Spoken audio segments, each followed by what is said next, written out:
Hi, it's nice to be back, and it's nice that your ears are back with us. I will talk about the trip I took, which was really pretty exotic and cool, in the next episode. This episode has a lot going on in it, and I want to get right to it. Al Worden is with us. He's an astronaut. He piloted the command module in Apollo 15. So they went to the moon, and two of the astronauts were on the lunar surface. Al Worden continued in an orbit above the lunar surface, and then he rendezvoused with them and piloted the mission home. The Guinness people awarded the Guinness record for the most isolated man in history to Al Worden, because on the far side of that orbit of the moon, he was completely isolated, no communication to Earth, and farther away from Earth than any other human being has ever been. So he got the Guinness record for that. He also got the Guinness record for his spacewalk, which was legitimately, from a scientific standpoint, an extraordinary achievement. We talk about the technology that they used then, and coming up, it'll be the 50th anniversary of the Apollo program next year. You can imagine technology, such basic technology compared to, for example, the computers of today, but they achieved something that was extraordinary. I mean, we're not going to the moon anymore. All of this is to say Al Worden has a window on a time and an experience and an achievement that is truly unparalleled in the history of our civilization. His good friend was Fred Rogers. And, Al Worden used to show up on Mr. Rogers' Neighborhood talking about the mission and science and space exploration. When they were down there, you were by yourself going around the moon, is that it? That's right. Yes, I stayed by myself in the command module. How long? Well, it was a long time. It was over 3 days that I stayed by myself. Boy, how did it feel being by yourself all that time, going around and around the moon? Well, I thought a lot about that before the flight, and I thought surely I'd be very lonely and that I'd really want to be with the fellows during that time. But what actually happened was that I was so very busy that I really didn't have time to be lonely. And I guess that's something that we all do. If we know there's a time when we're going to be by ourselves, if we stay very, very busy, then we're not lonely, and the time goes very quickly. And I was very busy. And Fred Rogers got him to write a children's book as well about his mission to the moon. We start the show in this tumultuous time with the synagogue massacre, with the shooting of 2 African Americans in Kentucky, with the pipe bomb mailer having been apprehended, with the hate speech that seems to be bubbling to the surface with a frequency that's so disturbing, and with the chief executive, of course, who's sending troops to the border. There's a lot to talk about with Michael Shure. That doesn't even mention the midterm elections, which we do talk to Michael about, and Michael will handicap again where these different races and certain critical races are shaping up at this point. So we'll do about a half hour with Michael Shure and then astronaut Al Worden. And then finally at the end of the show, because I got some requests on Twitter and also a couple of emails, in California, there is a proposition called Prop 12. It's an animal cruelty proposition related to farm animals and the space that they're given in these different factory farms. Because it's a California proposition, I'm going to put it at the end of the show, but because some of you did want me to comment on it, I will give you my comments. I will keep my comments brief, but it is a more complicated and some would say even sort of philosophical thing. Leaving aside, this isn't a push for veganism or any of that stuff. It's really just about this particular legislation, this proposition, Prop 12. So I will share those thoughts at the very end of the show, so even after Al Worden, because I just don't want to burden people who don't live in California with my thoughts on this. Although, even if you don't live in California, you might benefit from just hearing about this perspective on this proposition, because it may show up in whatever place or locale you're living in, some similar legislation or some similar proposal. Anyway, that'll happen at the end of the show. Do me a favor and make sure you are still subscribed to this show. The problem with a 3-week hiatus is that oftentimes subscriptions lapse. You know the deal. So make sure in iTunes, or if you're listening on YouTube where we are, or Stitcher or Overcast, wherever the platform of choice ends up in your device, please make sure the subscription is current. We appreciate your subscriptions. We appreciate your nice words. Appreciate your support. Thanks for the PayPal support. Those of you who've sent us a couple of dollars to keep the lights on here, thanks for going through the Amazon links on our website, edge-show.com. It's the same Amazon you would normally reach, but because you click through our site, we get a little piece of whatever you spend. Again, edge-show.com. Michael Shure, then astronaut Al Worden, and finally some thoughts on Prop 12. Let's get started. This is The Edge. The advantage, it means. Hey, look, I just spit on me for no reason. That's horrible. Is there some comfort in uncertainty, do you think? You're a degenerate. Because Australian Shepherds need action. Wow. Yeah. This is The Edge. That's a self-loathing term that I use. Oh, got it.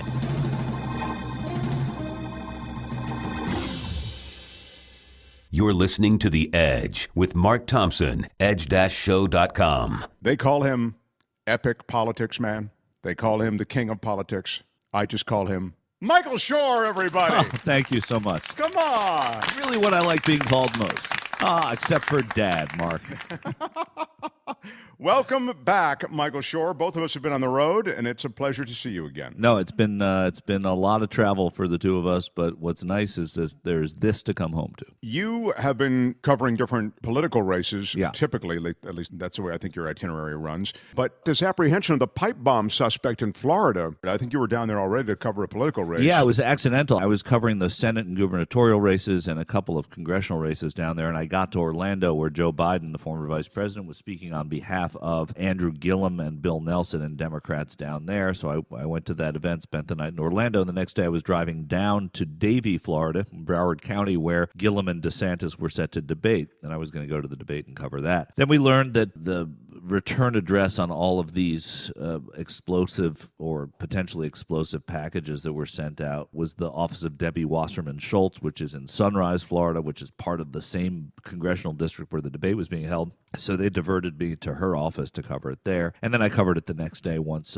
they impounded the van and arrested Cesar Sayoc, and it was an adventurous day. You actually, oddly, and I say oddly because I know that based on what you just said, you sort of are diverted to the story. Yeah. But you came up with some pieces of information about this guy that nobody knew. Yeah, it was a fun story to report because everybody was safe, and then you could just look into who this guy was. And we were on our way to where they got the van, just to give you an idea of what it's like to report these things because it's fun to hear it. We found out where the van was. It was in Plantation, Florida, and everybody's seen the pictures of the van. So my cameraman and I just started driving there.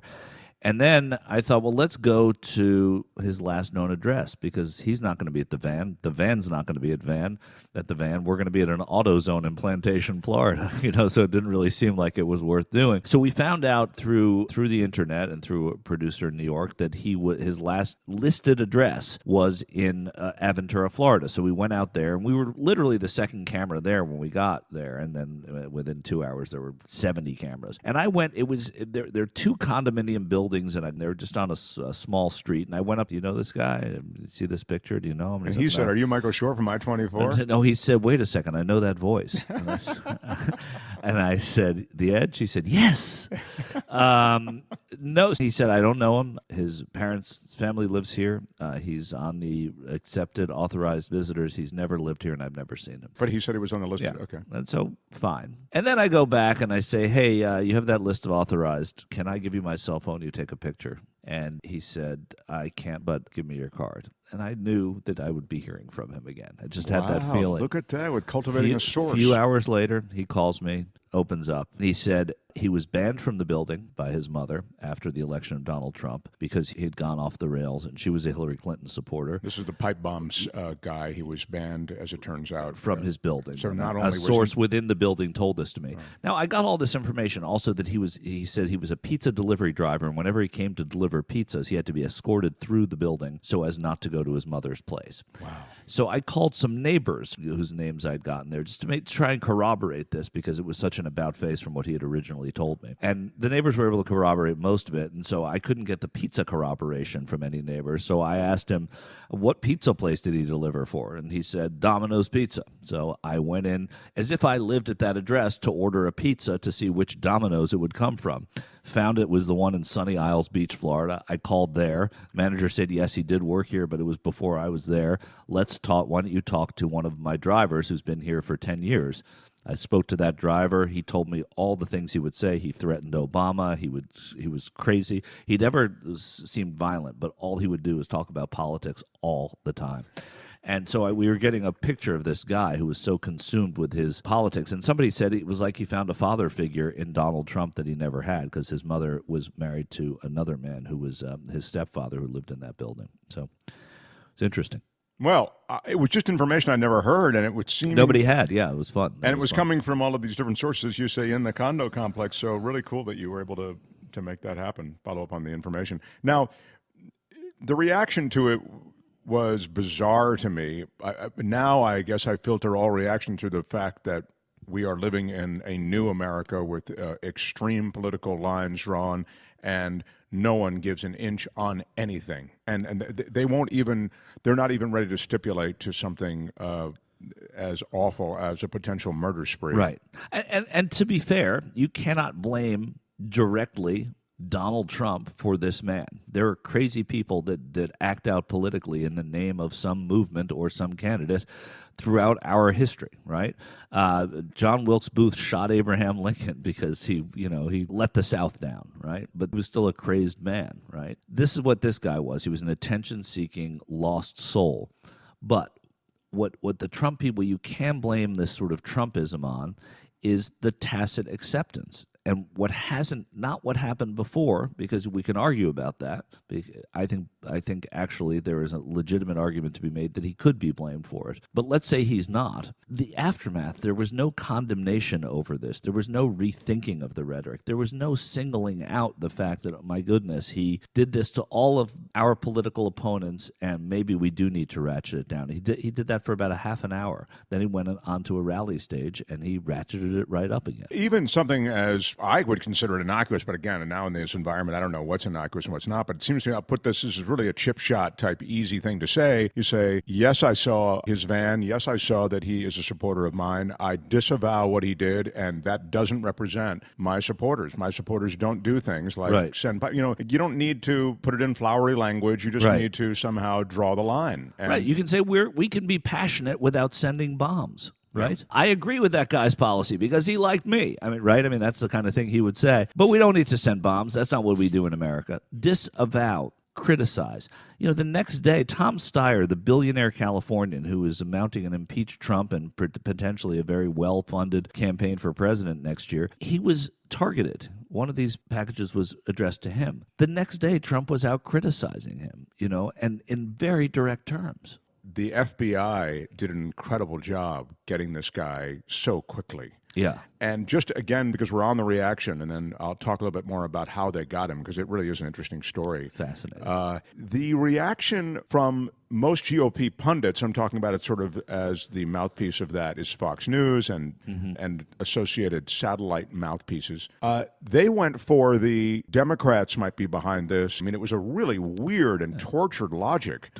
By the way, also fake bombs, that it wasn't really a thing. Right. Clearly, that's predicated, at least that gambit, on the fact that they're not going to find somebody for a while, right? Because then you can bang that drum. It's going to be a few days before the cops can even begin to, right? And then, you can, and midterms are coming up, and if you can sell that Democrats thing. Great point, yeah. There's only one problem. The FBI found this guy very quickly. Right. And the real story of who he is and, what he was came out. Can you imagine the FBI wasn't on a witch hunt? Right. But again, it almost doesn't matter. In the new America, it really almost doesn't matter. Although I thought that was a huge get for the FBI. I was so impressed. It does matter to the fact that everyone was okay and they did some great investigating. It also shows you how the postal system and the post office investigators have matured since even the Unabomber to be able to track these sorts of things. DNA helped, all of that. But it was really the amuse-bouche to the next day, which was a shooting in a synagogue, and it happened also in a week. And this is an underreported story, Mark, that a man went to a church in Kentucky, a black church, to shoot up the church and kill black people. Wasn't able to get in, so he went to a Kroger's market and killed 2 black people there. Yeah. This is the climate in which we live right now, and there has been no challenge to the fact that, wait a second, you guys are causing this. You guys need to answer for it. No one's answered. No, and it's been said before, but I'll say it again. I mean, if this were a person of some minority religion, let's say Muslim.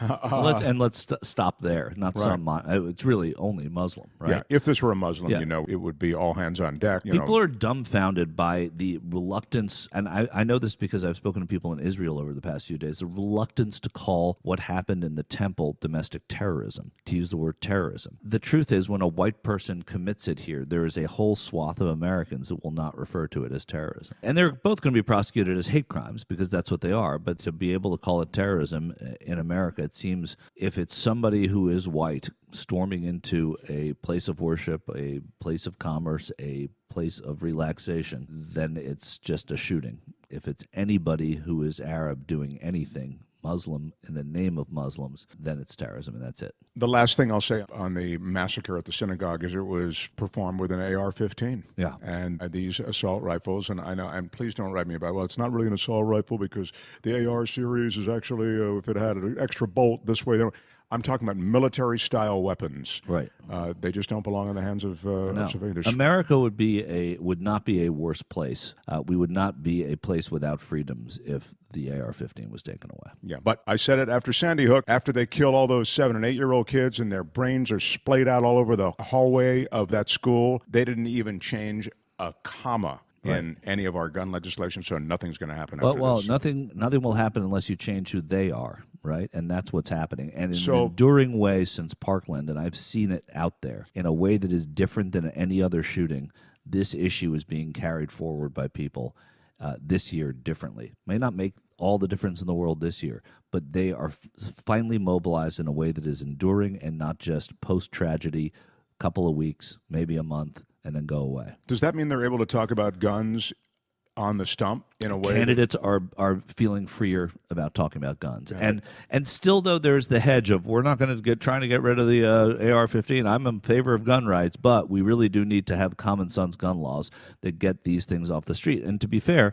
the March for Our Lives is saying the same thing, and Moms Demand Action, every town, that group for common sense gun laws, they're the ones saying the same thing. So it's not about getting rid of the Second Amendment. It is about just making common sense gun laws. I feel like there's a trajectory now that didn't exist. The attacks on journalists, many of these pipe bombs that were legitimate explosives but rigged such that some, it didn't seem, according to law enforcement, as though they would explode. Others, it's unclear why they didn't explode. I don't know if there was a trigger mechanism. We don't know yet enough about that. But anyway, they were sent to news organizations as well as high-profile political figures. The attack on the news media has always come from the White House. Every president doesn't feel that the news media is being fair to them.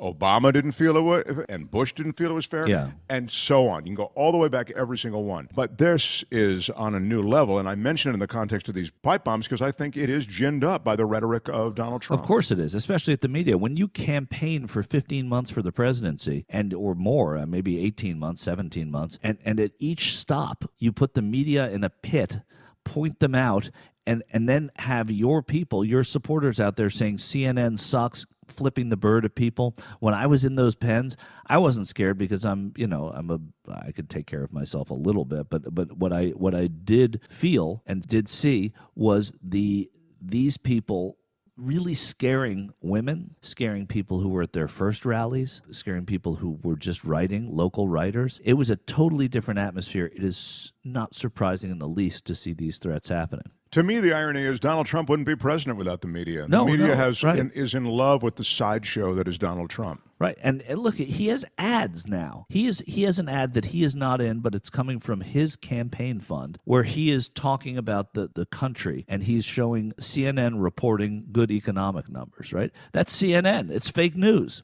I mean, it doesn't matter what he says. They eat that up and they spew it out. And there is linkage here between the massacre of the people at the synagogue and the demonization and the, I would suggest, amplification of this caravan movement coming up from Central America. Because one of the things that the shooter said was, you guys, Jews, are sponsoring in the form of Soros money or whatever this caravan, which is totally ludicrous if you know anything about the caravan and the way it came together. And it's absurd. Also that it's been an annual thing in the first place. It's absurd on every level. They don't have any hooks to hang stuff on. It's just literally rhetoric that gets out there and then it gets life. But anyway, so a lot of what this president says, and in focusing on this caravan, begets other real violent problems. Right. And in the case of the caravan, these people are doing something that is actually a legal exercise, and it's being played up like it's some specter of invasion into America. Right. They're not supposed to go to an embassy, these people who are seeking asylum. Correct me if I'm wrong, Michael, but they're supposed to go to a port of entry. Right. And for proper processing. So this caravan of people coming to that port of entry is actually quite a legal maneuver. It's the most legal maneuver within our laws, and they're obeying the laws that we have set up. And yet the president is sending troops down there. I mean, this is all Well, theater. not only that, threatening to close our border. It's theater. Nobody does that, right? We closed our border for a day after 9/11, right? That was an unusual circumstance, very, very different from a caravan of people seeking asylum in a country that, through their laws, should be granting asylum. Well, that's enough on the asylum. I wanted to touch on it, though, because Right. it is sort But, of... these key words, these words that they use, like Soros and globalist, those are euphemisms. I mean, euphemism is a good word that replaces a bad word, so the euphemism isn't fair. Those are code words for Jew or Jews. I want to go back, I think it was about 3.5 weeks ago.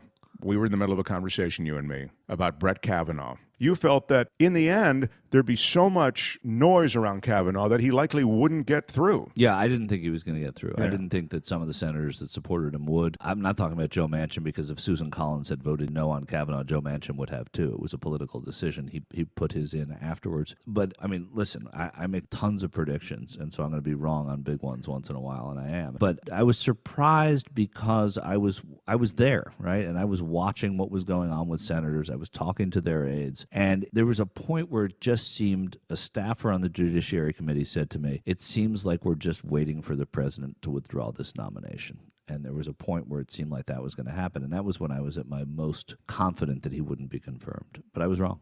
The way that's going to play out later is that there are going to be issues concerning Trump and his administration that are now going to be kicked up to the new court. And Oh, for sure. No. And that's why they so badly wanted Kavanaugh there, because of what he said about presidential executive privilege and, what he had hinted on. It's also going to require people to look at John Roberts in a different way and rely on him, unfortunately, as a very, very conservative man who cares about the legacy of what is known as the Roberts Court now, and realizing the importance of what Anthony Kennedy brought to that court. It's going to fall most likely on his shoulders. the other thing I would say is people should go back maybe and listen to a few minutes of Michael talking about the evangelical right and their power in politics in Washington now. We talked about it in relation to the movement of the embassy to Jerusalem, but Right. it really extends way beyond that. That's almost a footnote to the way they have really taken control of Washington now. They have. I mean, they basically they put together a wish list, and that wish list created a president. And so this is a white evangelicism that is bleeding through this administration. And now I turn to what's going on. You have been out there for 3 weeks. You've been covering races across the country. Is there a blue wave? I asked you this last time. No. Is there a blue wave? A wave, if they turn 23 seats in the House, that's a wave. So, yes, there's a wave. I think that there's going to be a House, the House is going to turn. I'm pretty confident of that. I never have been confident the Senate was. I see a path for it, but it's not likely. I think that there are 4 states that are going to determine that, and the Democrats really have to win. They have to win all 4 of those, and then pick up one that you don't think they're going to do. And I think that's North Dakota, Montana, Indiana, and Missouri, and they have to pick up one of either Texas or Tennessee. And I don't see I would not be betting on that if to happen. I'm more confident that Bill Nelson's going to win in Florida, but for reasons that are unclear or were not clear until Andrew Gillum won the primary as the gubernatorial candidate for the Democrats. He has put an energy into Florida Democrats. I mean, he's an unbelievable stump politician. I've seen him speak now a few times. Bill Nelson is not. He's older. He's less exciting, and he will have Andrew Gillum to thank should he win that race. What's happening with Beto O'Rourke in Texas? I was in a place called Sinton, Texas, which is outside of Corpus Christi with Beto, at a VFW hall that was packed, and it was really old-time stump politics. He was really good, very passionate. He talked to every single voter and took every single picture afterwards. I had a few words with him, talked to him, and is there reality about? I mean, I get how exciting he is. Yeah, I mean, I think. Listen, but then I went to a Ted Cruz thing the next day, and they were just as passionate. There were just as many of them, and they had Sean Hannity campaigning for him, which is just unbelievable that he calls himself a journalist and does that. And Rick Perry was there. So you see another side of Texas, in Houston, Texas, where people really want Ted Cruz to win. When you're with Beto among the people, you think that this guy has a future for sure. It doesn't really mean that he's going to win the Senate seat. And then after that, of course, it's a moment. So who knows if he will really have a future. But you do feel a different kind of energy there. And if anybody could win, I mean, listen, 93% of voters in Travis County, Texas are registered now. That's all where Austin, Texas is. 93% registration. If he can pick up those registration numbers, I asked a lot of students in Austin who were Beto supporters. I said, have you been polled? Is this your first election? None of them have been polled, and they're all registered for the first time. So that's what you look at anecdotally. I'm so glad you mentioned this and that we're on this, because I'm coming back around to something that we've talked about, touched on before. It, to me, is what the country is about, and that is the vote. And since the beginning of voting in this country, this vote has been manipulated. The voting system, in my view, is ridiculous. The Electoral College was set up by a bunch of rich white landowners, and we can go round and round on that. Having said all of that, there's another level now of something else, and that is voter suppression. And I'm talking specifically about Georgia. Yeah, and not the country, the state of Georgia. Yeah, if you heard about it in the country of Georgia, you'd say, well, of course. But this all comes together because this Georgia story was revealed by good journalism. Right. It was, and Brian Kemp is standing now for governor of that state. Jimmy Carter, the former president, said that he should resign from he should take himself off the ballot because of what's going on there. So when you have the secretary, and tell everybody what's going on. Well, the Secretary of State is purging voter rolls in that state, and he is going through that. He's the Secretary of State. He should be able. Jeff Sessions had the decency to recuse himself from the Russia investigation. The Secretary of State, once he's on the ballot for governor, should recuse himself for overseeing the voter rolls there. And listen, it's amplifying a case, but it's such an old case in Georgia. It's been going on in that part of the country for such a long time that there's almost an acquiescence to it. And American voters are now starting to pay closer attention. I was with Chris I feel like I'm name dropping, but that's what I'm doing. I'm covering these elections. Chris Kobach is running for governor of Kansas, and he is sort of the godfather of voter ID laws right now in America. He didn't write them all, obviously, but he's the one who sat on the voter ID commission, who said that there was voter fraud in the 2016 election, said that he's found so much of it. The case was thrown out of court, and he said to me, but we had expert witnesses. He named one, and that's not enough. These people have to be fought, and the best place to fight them is at the ballot box. So it's not what's terrible about it is that there's voter suppression in Georgia, and people are being kept off of the rolls, and there were attempts to even close polling places in Georgia.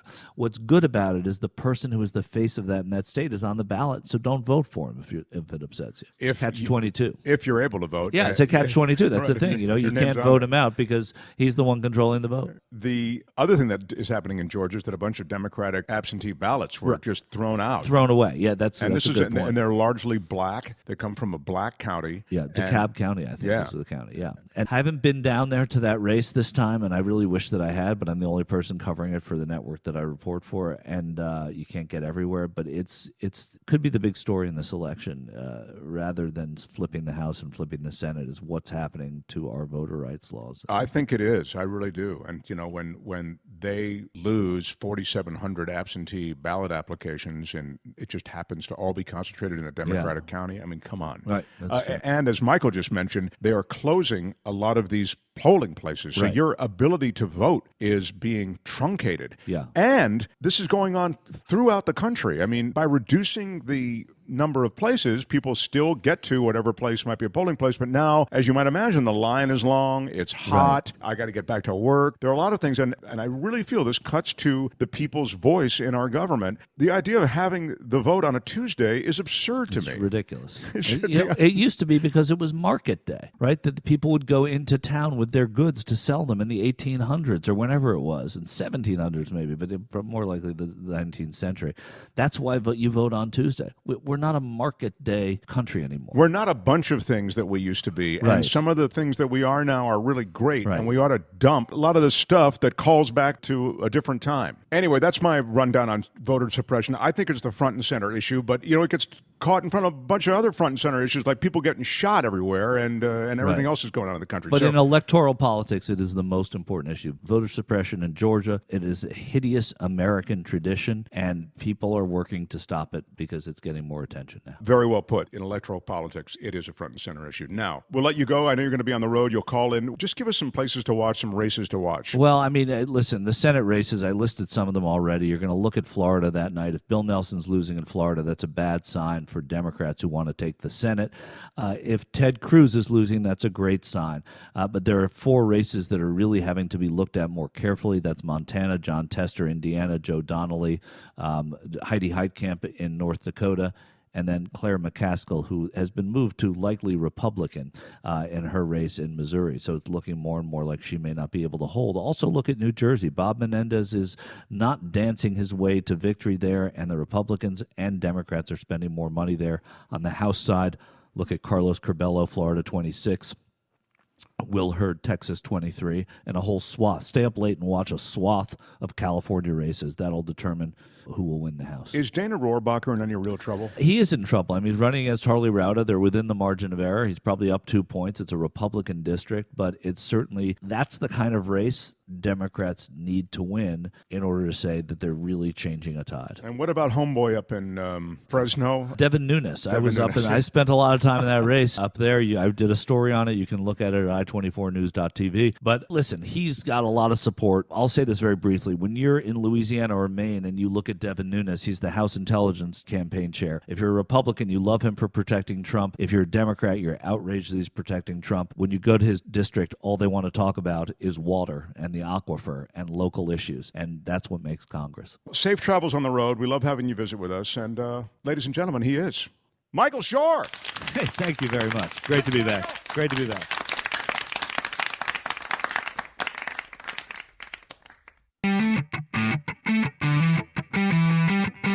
This is The Edge. And now the command module pilot for Apollo 15, Al Worden. A note on my conversation with Al. We had one long conversation. And then, because we were both working on a project together, I was able to kind of steal a minute here and a couple of minutes there. And so you're going to hear the nature of the audio environment is going to change occasionally. We've woven some of those questions into the conversation with Al Worden. So just so you're aware of that ahead of time, I wanted to let you know. I started by asking if indeed he holds this Guinness record I'd heard about for the most alone, most isolated person in history. Mark, that's what they say. That's what the Guinness record says. Yeah. During the lunar mission. During the lunar mission, Apollo while 15. Dave and Jim were on the front side of the moon, I was at a high orbit on the back side of the moon, which apparently was further away than anybody else had been. Right. I can't verify that, so I don't know. But I'm glad to get the Guinness record, okay? And let me tell you about the Guinness record. That was really fun. I was at the British Interplanetary Society annual meeting giving a talk, and after my talk, the guy from Guinness came up on stage, and he motioned me up, and he said, come, I'm going to give you this certificate. And he gives me this certificate for being the most isolated person in history. And I looked at the certificate, and I said, you're from Guinness, aren't you? Don't they make beer? And he said, yes. Well, I said, where's my beer? I would rather have the beer than the certificate. Well, anyway, they're not connected anymore. But then the next night, he gave me the true Guinness record, which was doing the first deep space extravehicular activity or spacewalk. Right, spacewalk. And that one's good. That will never go away. Well, that spacewalk, you were outside the spacecraft in Correct. space for how long? Only about 40 minutes. No, that's a long time. I mean, that's the longest spacewalk. Well, it was then, Right. but now we get spacewalks of 6-8 hours on the International Space Station. Well, and now- even during the shuttle program. But I did about 40 minutes. I love that you mentioned the International Space Station and the shuttle program, because let's compare those vehicles to the vehicle you were in. The computer on board the Apollo 15, the spacecraft that was going to the moon, that computer was how big? You won't believe it. We had a small hand-wired computer that had a total memory capacity of 75K. Now, you compare that to even the shuttle, which had 4 IBM computers on board that had unlimited capacity, right? And we were more successful. The thing about a small computer that's hand wired, that thing was tested until, forever. It's either going to work or it's not going to work, one or the other. Every single one of them worked full time. They were 100% reliable. But you guys had a budget, talking about NASA. Of course. In conjunction with you, had to budget what could get into that $75K, right? Because so you had to leave a program. You had to leave a program out. What was the program that you left out? You know too much. The program they left out was Return to Earth program. The Return to Earth program. So the point was that if we got in a situation where our computer wasn't working, supposedly we'd have radio, and they could tell us what to do. If everything went out, I still had figured out a way to do it. And as a matter of fact, I navigated us all the way back to Earth. I think that was part of your deal, that you'd be allowed to navigate it back. I negotiated that with Mission Control, that they would allow me to do my own navigation on the way back home. And to navigate in space, what you do is you establish your position and your trajectory and your speed. Okay, so you know what that is very, very precisely. Now, if you don't update that, then there is a sphere of uncertainty that grows as you go forward. As time goes on, those calculations cause that sphere to get bigger and bigger. So there comes a point where you've got to reduce that sphere back down to a point and then go from there. This is all mathematical calculations you're making in the moment? It's all astronomy. I had a sextant just like the ancient mariners, and I used that to get a star pair, calculate the angles. If you do the angle between 2 stars and you do that multiple times around you, then what you end up with is a very precise indication of your attitude, not position, but attitude. Attitude is the way because all those light lines are parallel, so you're not going to get position. So attitude is the way you're sitting. Where you're pointed, right, Okay, yeah. right. Now, to follow that up then, the next set is I would take a star and an Earth horizon, a lunar horizon, and put those together and calculate that angle. And if you do that enough times, then the little computer we had would calculate our position in the solar system, in the Earth-Moon system. And that's what I did all the way back home.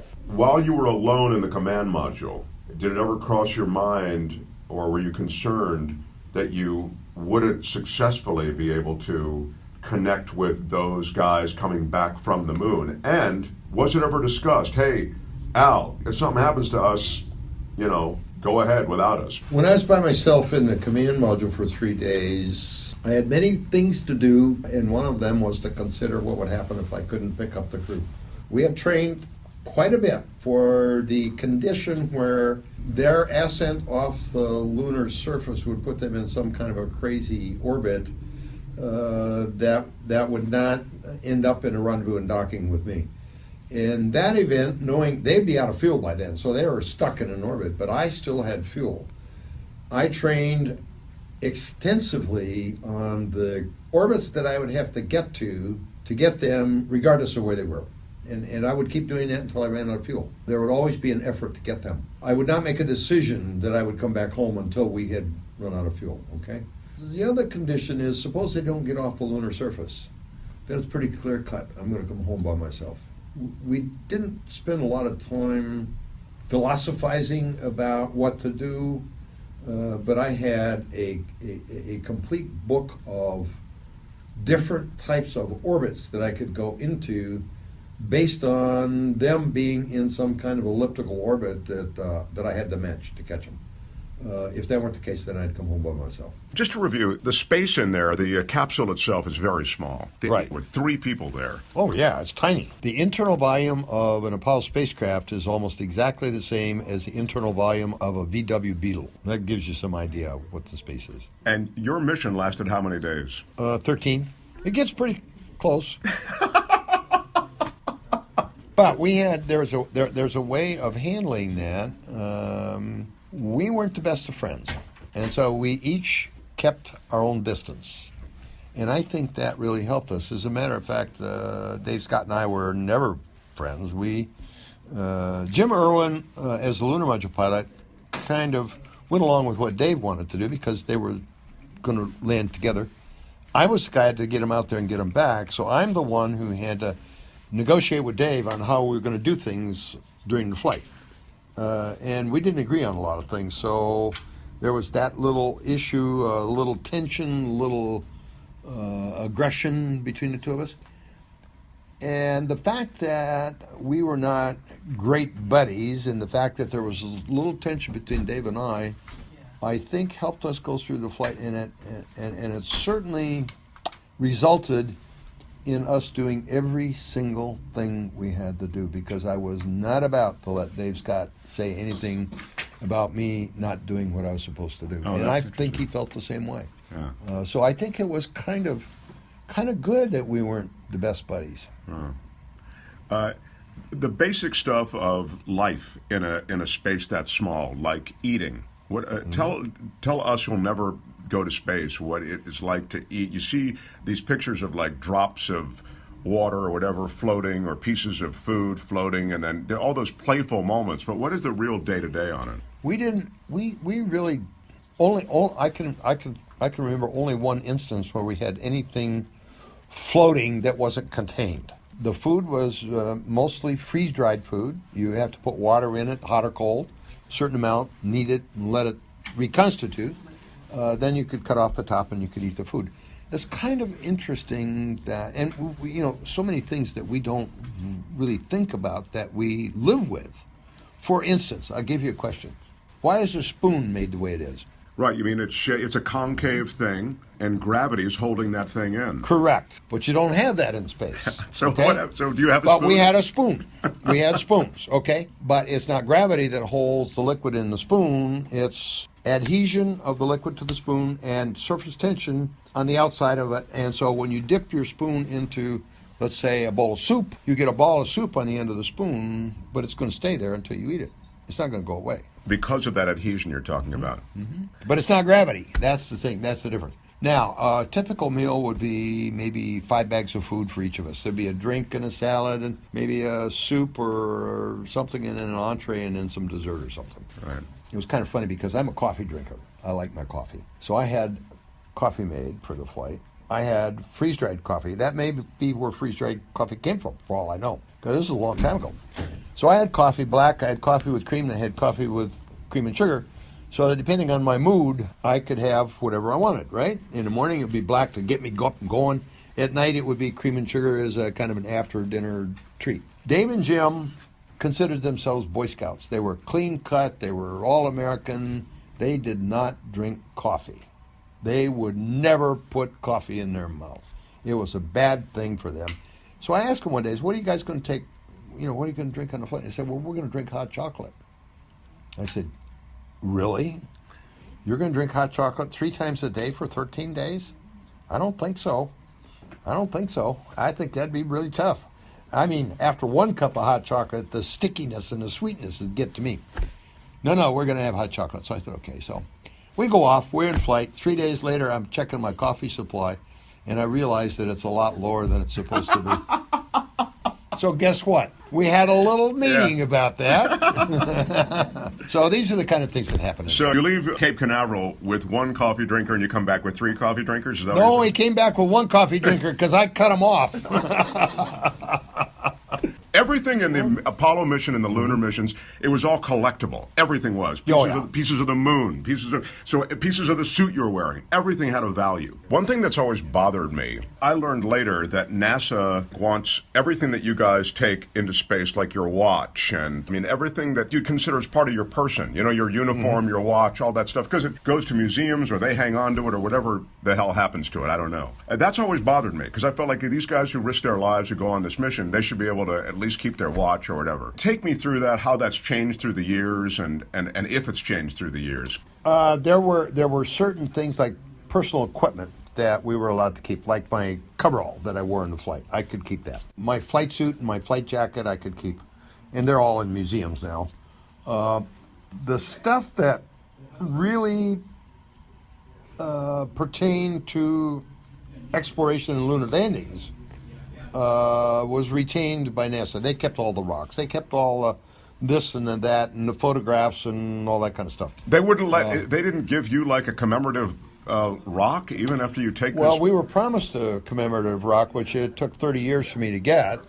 But yes, we were promised a rock from the moon, provided that we could find a museum or a college or someplace like that that would provide the proper security for it.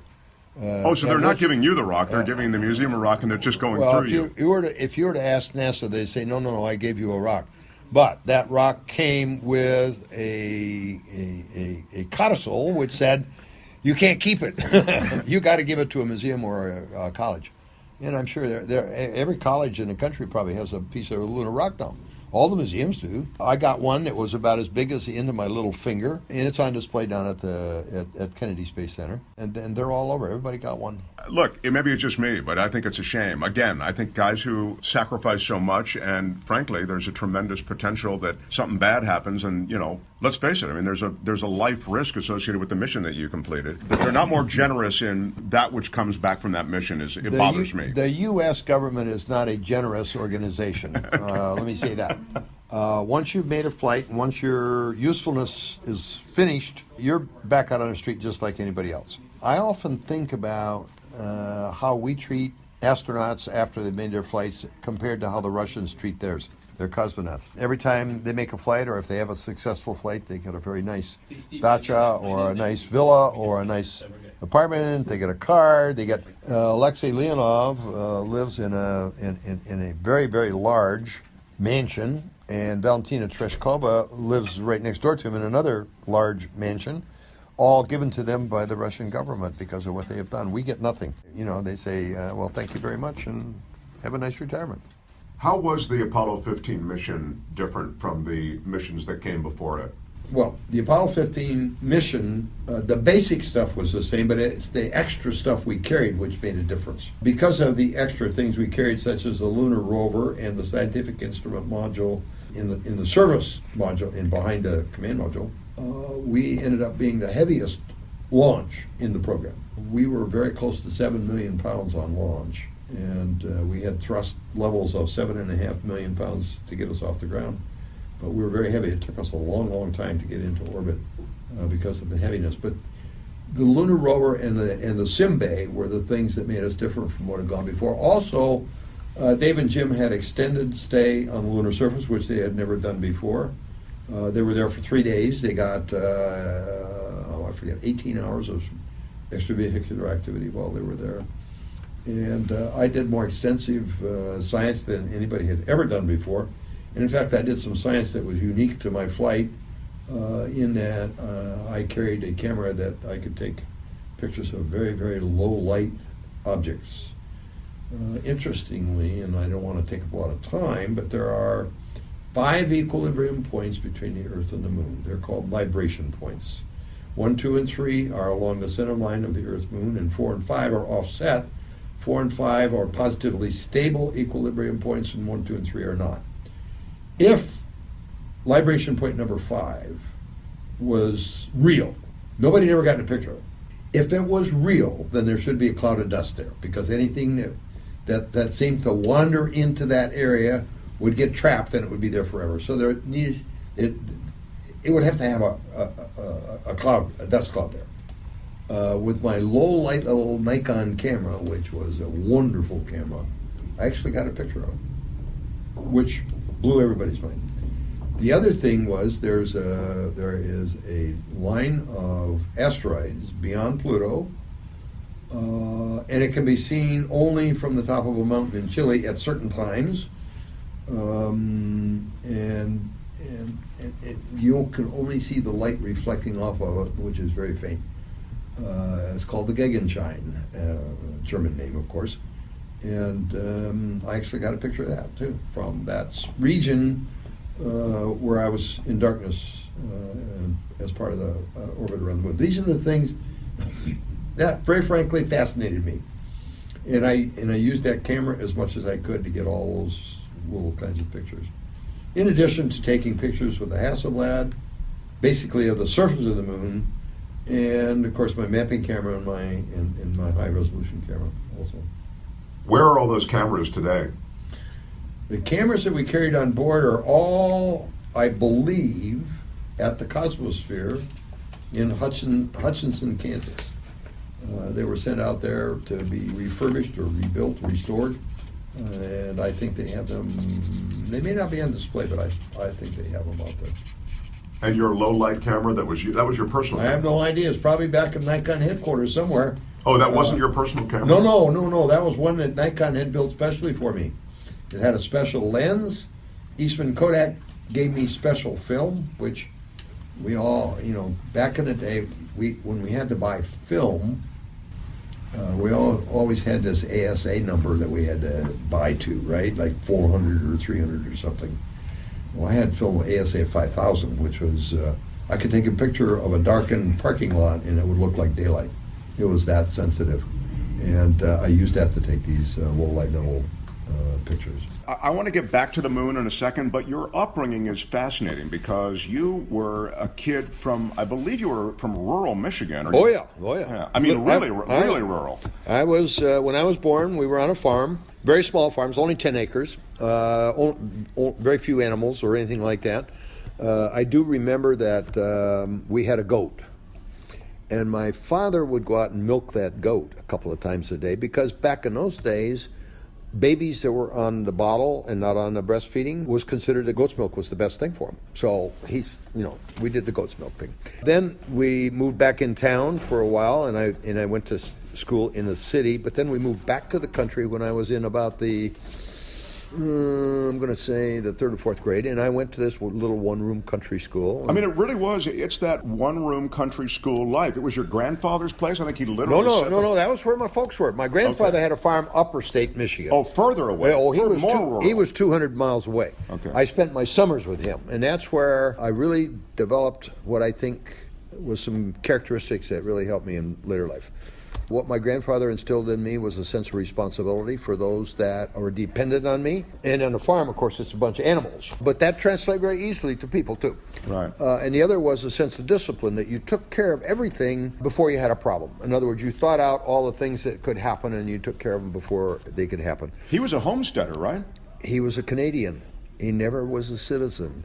That's wild. I used to call him a wetback. A Canadian wetback? Yeah, Canadian wetback. He was a lumberjack when he was a teen, and when he was 14, out cutting trees down, a tree fell on his ankle and crushed it, and he had some problems with that, so he couldn't be a lumberjack anymore. So he walked down across the border into northern Michigan and homesteaded 160 acres in the upper part of the lower peninsula. It's up here in the upper part. And homesteading is simply, I think you're allowed a certain number of acres or whatever, and then you set up shop. And he had a quarter section, which is 160 acres. He staked it out. Right. You have to stake it out. Right. Then you go to the assayer's office and you show them the map where you staked out this 160 acres, and you get you don't get a deed to it, but you get a document that says if you live there for 7 years or more and you improve the property, then it becomes yours. I see. And that's what he did.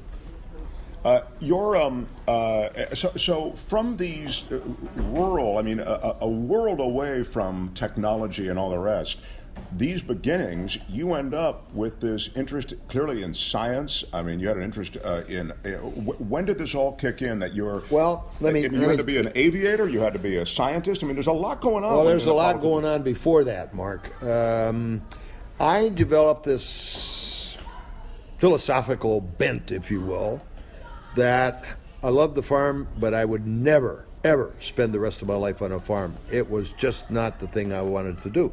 And a lot of that was because there were all small farmers and nobody made any money. And I thought, there's something better to do in life than that. So I organized myself in high school to go to college. I actually almost went to Princeton till Princeton found out that I had no Latin in high school. And then they said, we can't have you. It was a different world then, huh? You got to have Latin. And so my principal, who also was like a second father to me, a really wonderful guy, we sat down and talked, and I talked to friends and this and that and the other thing. And the upshot was I went to our local congressman. My dad and I went to our local congressman, who also was a friend of my dad's. And I applied to go to one of the academies. And I was told, apply to all of them. Don't just apply to one. And so I did, and I had to take a civil service exam. This whole thing was because we were a modest family with 6 kids. My folks were very clear with us. We will do everything we can to help you, but we can't finance your college. You got to do that.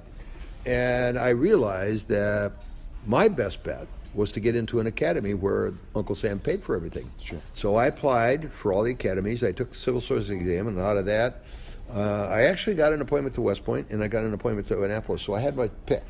Two senators back in the day, a long time ago, Senator Vandenberg and Senator Ferguson in Michigan. And they were quite famous at the time. And I got an appointment to West Point from Senator Vandenberg. And I thought, that solves my problems. But at the same time, because of the way I grew up and the things that I learned on the farm and all that, that was something that I really wanted to do. I thought I was going to be an infantry company commander, and I'm going to take care of those troops, and I'm going to lead them up San Juan Hill with people shooting at us. That was my goal. I was going to be a leader of troops. So I went to West Point and did okay there.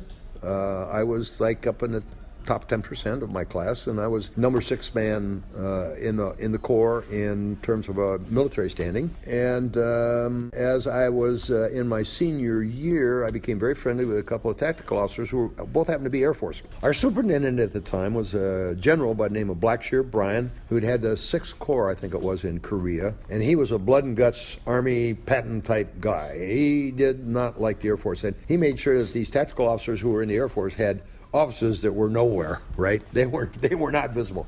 But anyway, I got with these tactical officers, and they really spent a lot of time with me and convinced me to go in the Air Force. One of them was Jim Allen. He was a major at the time. He became the commander of SHAEF, and then he ended up as the superintendent at the Air Force Academy. And the other guy was a guy by the name of Arnold. He was quarterback for Blanchard and Davis. Arnold Tucker. Wow. And so these... I love that you can remember these guys' names. It was only 60 years ago. Well, I had a little trouble digging that one up. Okay. But they convinced me to go in the Air Force for a lot of reasons, but a lot of it was because the Air Force was more technical. So I went in the Air Force, and that's what I found. But that really began then this trajectory toward... Yeah, see, I had only flown once before I got to that point. And that was my flight from Detroit to New York to go to West Point when I first went there. Wow. So I went in the Air Force not knowing what to expect, got assigned to a training base down in Texas. And I have to tell you, I had an instructor. His name was George Forrester. George was an interesting guy. He was a hard-scrabble pilot. He worked his way to become a pilot. He would wash airplanes, and then they would allow him to taxi the airplane. And then he worked. And finally, they gave him flying lessons, and he learned how to fly. And he decided that it was really hard for him to learn how to fly, and he was going to make the same with us. Okay, it's not going to be easy. His call sign, incidentally, was Bendix. Now, you and I are probably both old enough to remember Bendix washing machines. Well, he was the ultimate washing machine. He washed out everybody at his table except me. Wow. And the reason I believe I got through, I was okay with all the visual flight rules and all that sort of stuff. But when we got into the instrument flying part of the course, I took to that like duck to water. And George, instead of, he was known everywhere for his loud yelling at everybody. But when we got in an airplane and I was flying under the hood and I couldn't see outside, George became very quiet, and he was very calm, cool, telling me what to do, how to do this, how to do that. And I fell in love with instrument flying. Very, very technical. And that, after I got through all my flight training, I had the opportunity to decide what I wanted to do, and I decided to go to the all-weather Air Defense Force because it was all instrument flying. We flew in all kinds of weather, 0, everything, clouded from the ground up. So that's how I got in the Air Defense Command. And it's so wild because those of us who fly, you look for those good days where the pilot will be, I do anyway, always keep in mind, gee, I hope the pilot can see the field. I hope the pilot can basically navigate the bulk of this flight without having to be on instruments alone. I'm always nervous on an airplane when I'm sitting in the back. But you actually sought out this squadron, if you will, or I don't know, that may be the right word, this crew that... now, we're talking back in the late 50s. Yeah. I had an instrument card that allowed me to fly 0. Which means that you can't see anything. You can't see beyond the end of beyond the nose of the airplane when you land. And I had an instrument license that allowed me to do that. And you not only that it allowed you, you loved doing that. Oh yeah, Yeah. I loved it. So you can see how the stage was set to be the command module pilot for Apollo 15. You are a guy who embraces these kinds of obstacles and these situations that require. I have to be honest with you, Mark, and I don't want to pat my own back, but with the training that I went through, I became just another appendage to the systems in the spacecraft. I was part of the systems, or the systems were part of me. I was integrated into that, and I was very comfortable with that, doing that. Very few things that I have to really sort out and consider or make a decision because it was already made up here. So I knew what to do. The other guys on Apollo 15 were who? Dave Scott was a commander. He had flown on Gemini 8 with Neil Armstrong, the one who went out of control, and he flew on Apollo 9 with Jim McDivitt and Rusty Schweiger. And he was a command module pilot on Apollo 9, which was the normal progression in the program back then. Command module pilots became commanders. Lunar module pilots didn't. And the reason they didn't is because they never had a chance to fly anything. Lunar module pilot was simply a systems engineer. He never got his hands on a control. Command module pilot, as in my case, flew the whole thing out to the moon, into orbit, helped them get in a lunar module, saw them go away, 3 days by myself, picked them up, rendezvous docking, and then I flew them back all the way back home. So here's the point: is that having been a command module pilot, I knew the command service module cold. All I had to do was learn the lunar module. A lunar module pilot, though, on the other side, never flies anything, so he's got to learn both vehicles. So that's a huge, huge task. Let's take everybody back for just a second as you talk about this, because this is really important. Two things you referenced. First of all, you mentioned Gemini, and before Gemini, there were the Mercury flights. Those were one-man flights. Gemini was two men. Right. And Apollo was three. Right. This program, the space program, NASA was building on these various things. It was building on technological breakthroughs. It was building on systems breakthroughs, the ways things were done. So this is an evolution. This is kind of what you're talking about. Finally, we get to Apollo, and you're mentioning this lunar module, and you're mentioning this other stuff.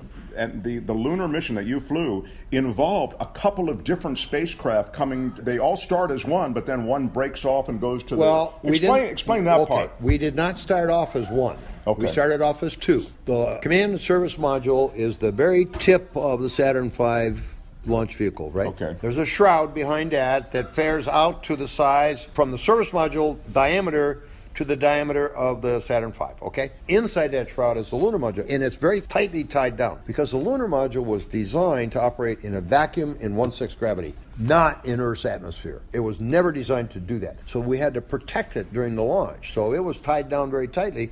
Now, what happens is once you get on your way to the moon, once you do your lunar orbit or your trans-lunar insertion burn, and we're on our velocity on the way to the moon, then I had to undock, turn around, go back in to that shroud, which as soon as I undocked, the pedals on the shroud opened up and exposed the lunar module. I had to go in and dock and then connect an electrical cord, hit a button, expose the bolts, release it, and then I pulled it out, and we went to the moon. That's when we were one vehicle with all of them together. From there all the way to the moon. That animation and that process was explained over and over, and as a kid, it was dramatic. I mean, it's really intense. As you say, you have to dock. You have to come together with this other thing. There's a docking system that's visual. We had no automatic system, which is a big difference between the way the U.S. did things and the way Russia did things. We did everything on board. We could talk on the radio to mission control, but we actually had to take the action on board, which is different from the way the Russians the do Russians were not pilots per se. They didn't have to be. Yeah. No.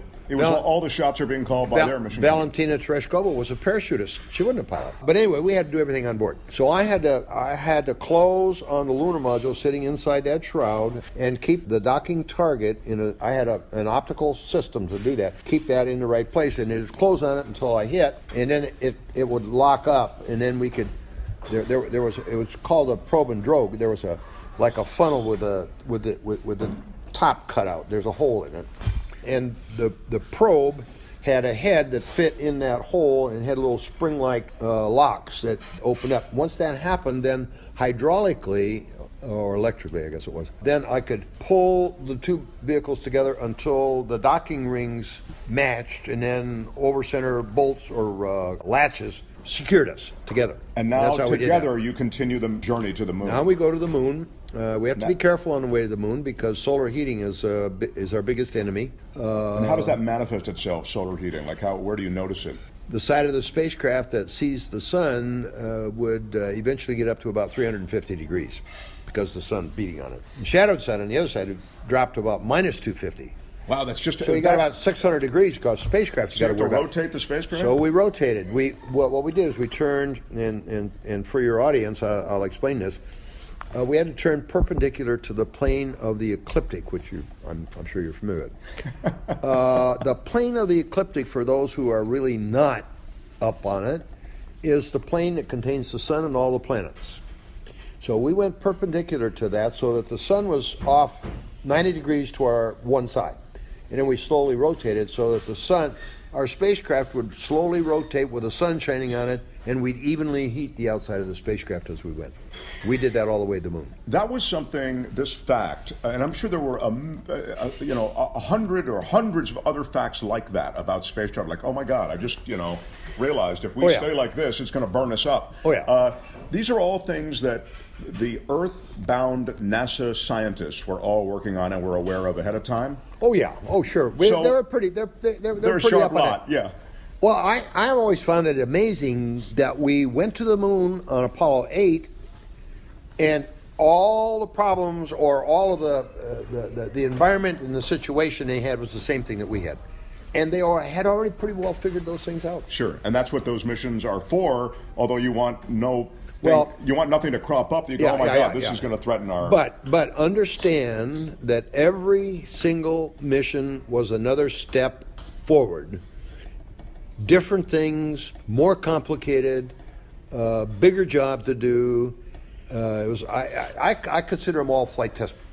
I mean, there was nothing routine about what we did back in it. Right. Apollo 15 was the first flight that carried the lunar rover. We also carried a very extensive scientific module into lunar orbit.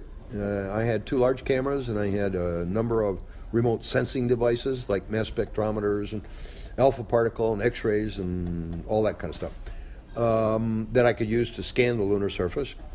I had a mass spectrometer to see if there was anything in lunar orbit. What is a mass spectrometer? Mass spectrometer, the one that we had was like an open, like if you would take an air conditioning duct where the neck of the duct turns 90 degrees, and you'd have an open space maybe 15 inches wide and maybe 8 inches high that just went into the duct. I mean, now if you moved that duct through the air, you would trap things in that opening that would go down into the duct, right? That's what a mass spectrometer does. And then it has a device on board that tells you what it is. All right. So we didn't find anything. Well, I was going to say, what kind of stuff did you trap? We trapped a little stuff, but okay. So now we're in space, and on this Apollo 15 mission, as you say, it's these spacecraft that are now docked and on their way to the moon. When you're in the orbit of the moon, now something has to happen. 2 of these guys are going to get on board this thing. They're going to undock. Okay. And they're going to go down and land. The interesting thing was that I put us in an orbit that was about 60 miles high behind the moon, and it was, I recall, about 50,000 feet above the landing area. So we're about maybe 10 miles above the landing area, which was a place called Hadley Rill. We really broke some barriers on our flight. All of the flights before ours had gone into landings within 10 degrees of the lunar equator because we knew what all the gravitational constants were there. Our landing site was 28 degrees north, and we did not know what the gravitational constants were, so we had to be pretty careful what we did. Dave landed in Hadley Rill, and next to Hadley Rill, which is on the plains, but he had to fly over Hadley Mountain to get there. And the terrain is really dramatic. Hadley Mountain was 15,000 feet high. Right. So we're 35,000 feet over Hadley Mountain, right? Well, we went to sleep that night, and it was all planned. They'd get in the lunar module the next morning and go down. I woke up the next morning took the shields out of the windows, which is how you make night or day in space, and looked out, and I was looking up at the top of that mountain, and I'm thinking, oh my God, we probably got to do something fast. Yeah. So I called Mission Control. I said, hey, it's looking kind of scary there. And they said, boy, we're sure glad you called because we think you're getting a little close to the top of that mountain. And I said, oh, well, how far are we? And they said, well, we've got you, as I recall the number. I could be wrong a little bit on the numbers, but close. 33,000 feet plus or minus 9. And I'm thinking, plus or minus 9. That is not comforting. And I tell everybody, if you ever have a mathematical problem and the answer comes back a number plus or minus another number, then what you know is they don't know what the hell they're talking about. So you take 33,000, you subtract 9 from it, because that's the worst case. Sure. So we're 24,000 feet, and the top of that mountain was 15,000 feet. We went over that mountain less than 2 miles above it, and we could see some really small rocks. So anyway, the whole point was, we scrambled. Right. When you said we scrambled, what is that moment like? Is it as an adrenaline rush? Is it a fear? Is it an anxiety? What are these or is it just like, we got to handle this? It's none of that. It's just that, okay, guys, we got to get our pressure suits on. You guys got to get in the lunar module. We're going to undock in such and such a time. And so we need to kind of move along with what we're doing so that we don't miss the undock time. No excitement, no big thing about it. This reminds me of when you're on an aircraft, when the pilot comes on and we talk about that pilot speak thing, when he goes, folks, it looks like it's going to be a little bit bumpy here, and you can't tell by his voice really how insane a situation we're flying into. Oh, yeah. And you have that, it's not just your voice, you really have that attitude about these different situations. That's all training. Yeah. Going through test pilot school, teaching in test pilot school, flying test airplanes, getting into the space program. You develop this mentality that my most important thing is to let everybody know what's going on and not to get too excited. The definition of the world's best test pilot is a guy who's reading off his instruments very calmly and clearly just before he crashes into the ground. Wow. And he never loses it, okay? That's what a test pilot does. This connects to what you were talking about, which is your background, taking care of things. Oh, yeah. Making sure that it's right. Yeah, exactly. So you're going to be dropping these guys off. So take us through that. They get in the lunar module, and then I do the undocking, okay? I have to release the probe and all that. And they back off about maybe 50 to 100 feet and take a few pictures and all that. But then they fire the engine and start to slow down, which brings them down. The lunar gravity will take them down at that point. Oh yeah, but it's gravitational attraction versus the speed. The slower you are, the more steep the descent. I see. And they started doing that, and they're on a very precisely scheduled trajectory to get down to the landing area. And they landed successfully. Oh, yeah. So, meantime, now you orbit. Well, first thing I had to do was correct my orbit. So when I got behind the moon, I was up at 60 miles. I had to add enough velocity to raise the orbit in front of the moon. That's how you do it. If you want to raise the orbit, it's 180 degrees out. Okay. And so I did that, and I went into a 60-mile circular orbit around the moon. And then I had 3 days of almost nonstop work. Right. It's funny. I've heard it characterized as, as there's a period of where you could be contemplative, or you could be reflective, or you could be philosophical. I'm sure there are moments when you could be these things, but you were pretty busy on board that spacecraft. You weren't sitting there just going, I was busy doing all the things I had to do. I photographed about 25% of the moon, both with a high-resolution camera and a mapping camera. I carried a specially equipped camera, handheld camera, that I had managed to get through the system. It was a wonderful little Nikon camera that was just, I liked it better than the Hasselblad. Anyway, so I took a lot of those kind of pictures. I did a lot of visual observations of the lunar surface. What was the most striking thing to you about the things you saw and recorded with photographs? All right. Now, when you look at the moon at night, you see big dark circles. And we often describe those circles as the face of the man in the moon and all that kind of stuff. Those dark circles are all meteor impact basins. See, when we flew, we didn't know. There was still a lot of discussion about the features on the moon being caused by volcanic activity or by meteor impact. Well, obviously, it's like everything else. It's a little of both. The big dark circles are all meteor impacts, which are unbelievable. They're 500 miles across. Hadley Mountain that Dave had to fly over at 15,000 feet high was the shoreline of Mare Imbrium, which was 250 miles from the center of impact. So you can imagine the enormous amount of energy that was expended. Now, I described a lot of these in smaller craters and meteor impacts and that kind of thing. But there is a meteor impact basin on the leading edge of the moon, which we do not see from here, which I have got pictures of, called Oriental. And if you ever get a chance, go to Google and Google Oriental crater, because it is an absolutely crystal clear picture of what happens when a meteor impacts the moon. What happens? A meteor impacted the moon, and the kind of energy that it releases, the whole procedure is sort of like dropping a pebble in a pond. You get a little rebound feature as you drop the pebble in. When it resides, you get waves that work out from the center of impact, right? Same thing happened in all those craters on the moon. Exactly the same thing. And that's why we see that shoreline is the third wave out, which is 15,000 feet high. The inner rings, the waves, basically are covered over by molten lava that's percolated up as a result of all the energy that's of the impact. So we see basins, that's why we call them mares, which is sea, ocean, right? Mare Oriental never completed that whole procedure, so it looks exactly like a bullseye. You can see the center of impact, and you see all the waves frozen in place. Wow. So you know that's what happened, except in this one, it got frozen into a permanent crater. Yeah.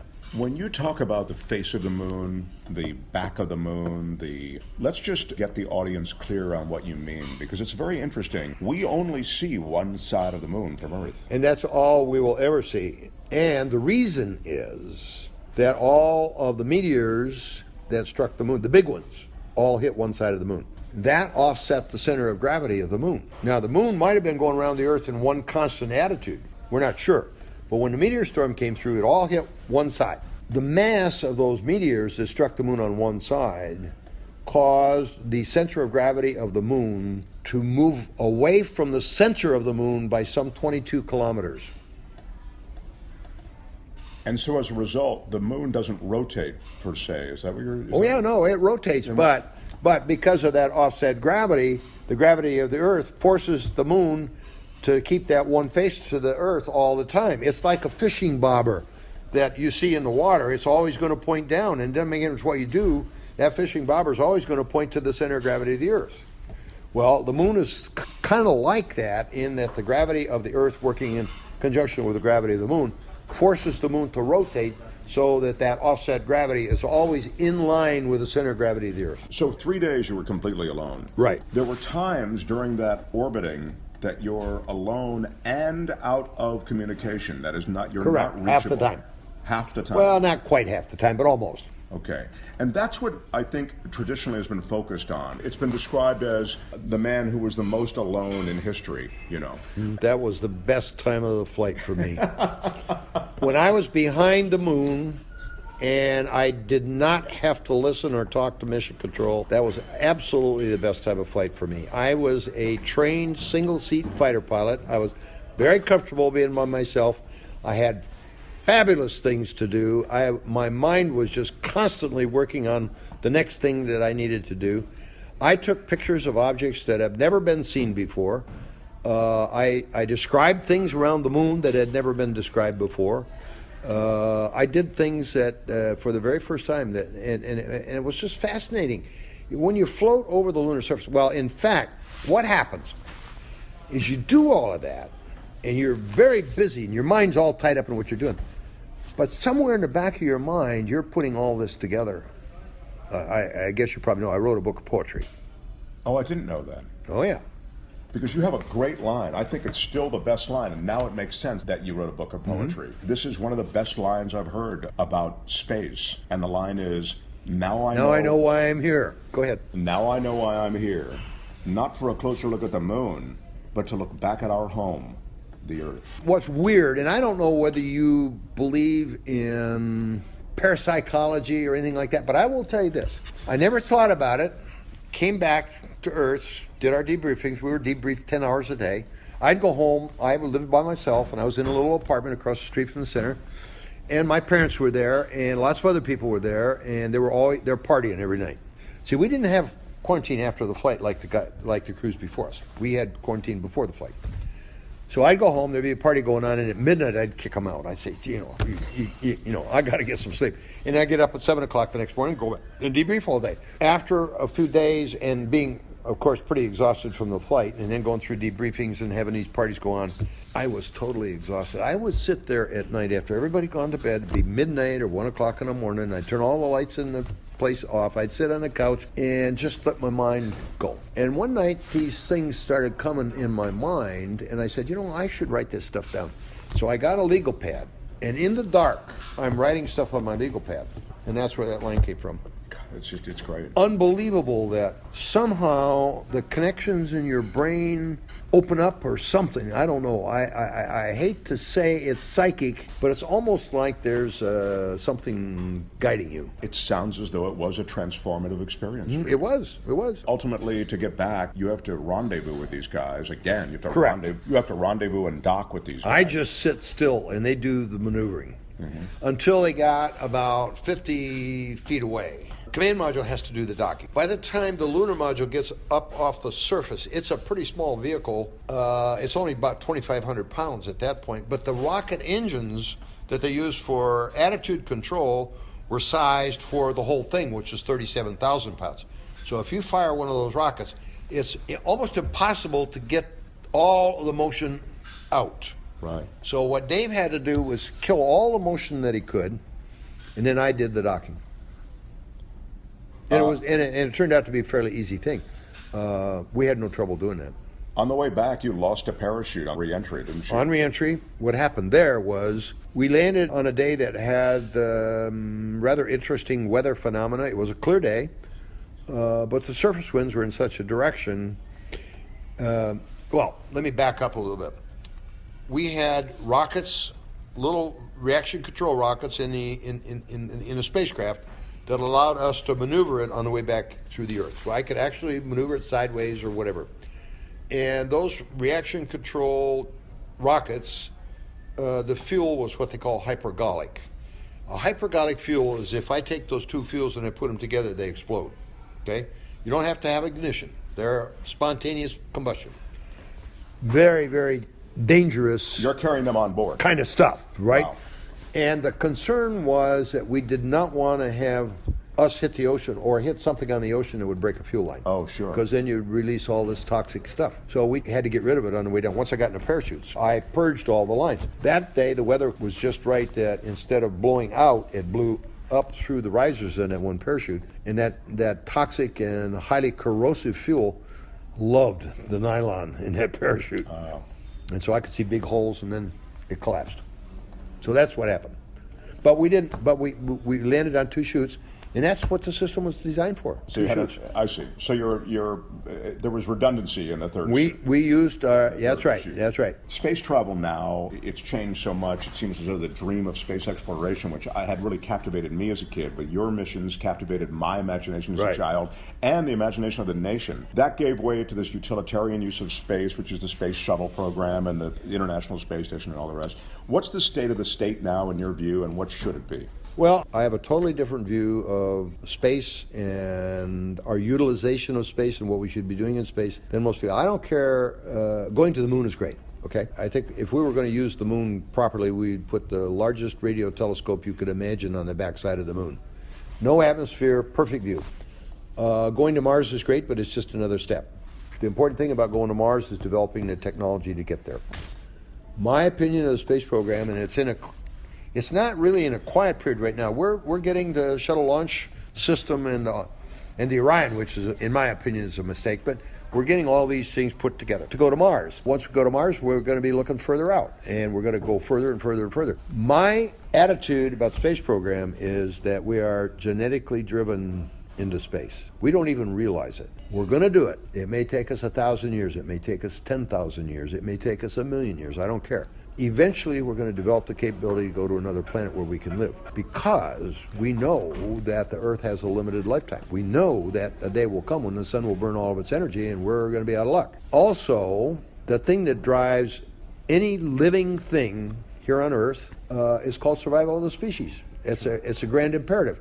And we may not even realize it, but the space program is giving us the tools and the capability to help the species survive once we can't live here anymore. That's my attitude. That's what I think it's all about. So I don't care about the ups and downs in short time periods, right? I think that's, that whatever it is, 1,000 years from now we're going to be somewhere, and those little ups and downs, those little perturbations along the way are going to be kind of back in the wash.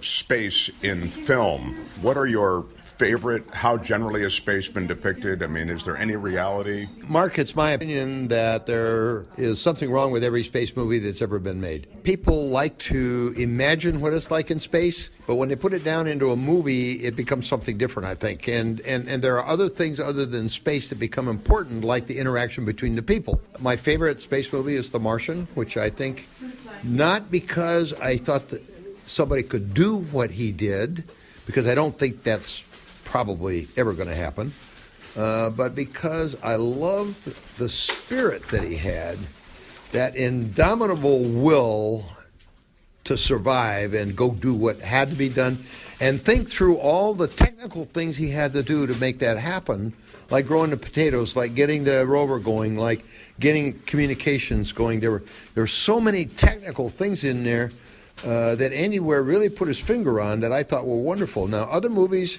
so wait a minute, let's just stop there. Yeah, so there okay. was a technical aspect to that you felt, in a way, was addressed. I thought the technical side of The Martian was the making of the movie. I thought his ability to make things work that were just lying around, like the solar panels that he did, I thought was phenomenal. And I just liked the spirit of the way he did things. I want to thank you for spending a couple of minutes. It's a piece of history that will never be repeated. Correct. Correct. And so, as they say to those who have served, thank you for your service. Thank you, Mark. There'll be a link to Al's book on our website. In fact, I think you've had more than one. Is it more than one I've book? written 3 books. Okay. There's I Want to Know About a Flight to the Moon, which was a book for children, which I did basically at the insistence of a guy by the name of Fred Rogers, who was a very close friend of mine. Yeah, you were on Mr. Rogers' Neighborhood. Oh, yeah. He got me to write that children's book. I wrote a book of poetry, which is the first one I published, called Hello Earth, Greetings from Endeavor. And then with Francis French, I wrote my autobiography called Falling to Earth. Yeah, and we're doing a sequel to that right now. I really want to read Falling to Earth first. I've just read a couple of excerpts, and it's really powerful Mark, stuff. I will tell you one thing about Falling to Earth. As compared to so many other books that I've read that have been written by some of the guys, my book is honest. It's a very honest book. You're the best. Thank you. No, thank you. A click through to Al Worden's books on our website at edge-show.com.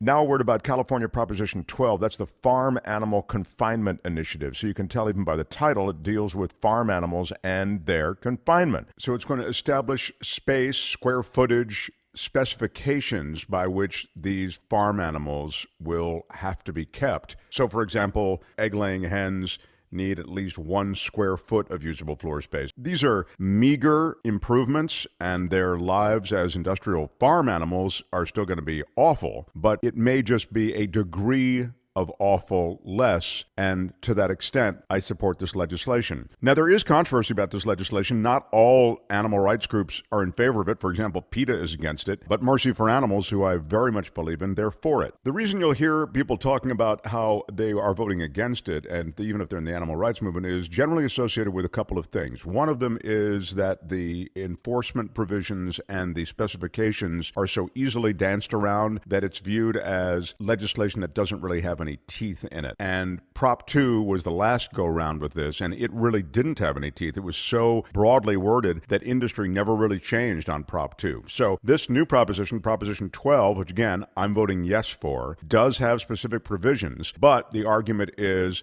that there's still ways around it, that the penalties aren't severe enough. It's only a $1,000 fine if it's even caught. And perhaps most fundamentally, and maybe this would be the thing that would be listed first among animal rights groups that are voting against it, is that it gives people, consumers, a false sense of the way these creatures are raised. Meaning, once Prop 12 passes, people think, oh, well, stuff in California is raised humanely, when we know the truth is horrifying. It's not raised humanely at all. It's just now there are certain specifications about the way these animals are raised that are slight improvements on the way they had been raised. In summary, I would just say this. I believe the perfect is the enemy of the good. If you're waiting for perfect legislation, you're not going to get it. A lot of people are critical of the Humane Society because they tend to pre-compromise things. They've done business with SeaWorld, for example, and they've done a lot of things that I disagree with. The fact that the Humane Society supports this is yet another reason that some animal rights groups are against it. But it seems as though it is an incremental improvement in the horrifyingly miserable lives of these industrial farm animals. So I say vote yes on 12. And I hope that clarifies some of the questions you might have. Any questions about anything you hear ever on these shows, contact me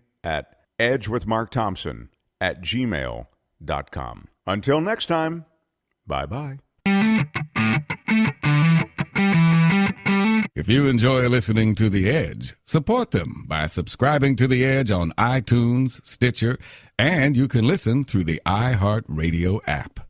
Get busy listening. I want to thank you for all the ways that you support my friends on the Edge podcast. And if you haven't already, why don't you show your support and subscribe? What's the matter with you? Go to Edge Show. Oh, shit, it's Edge Dash. What's with the dash? Stupid. All right, I want to thank you for all the ways that you support my friends on the Edge podcast. Show your support and leave something on their website, edge-show.com. Stupid. Why is there a dash? edge-show.com.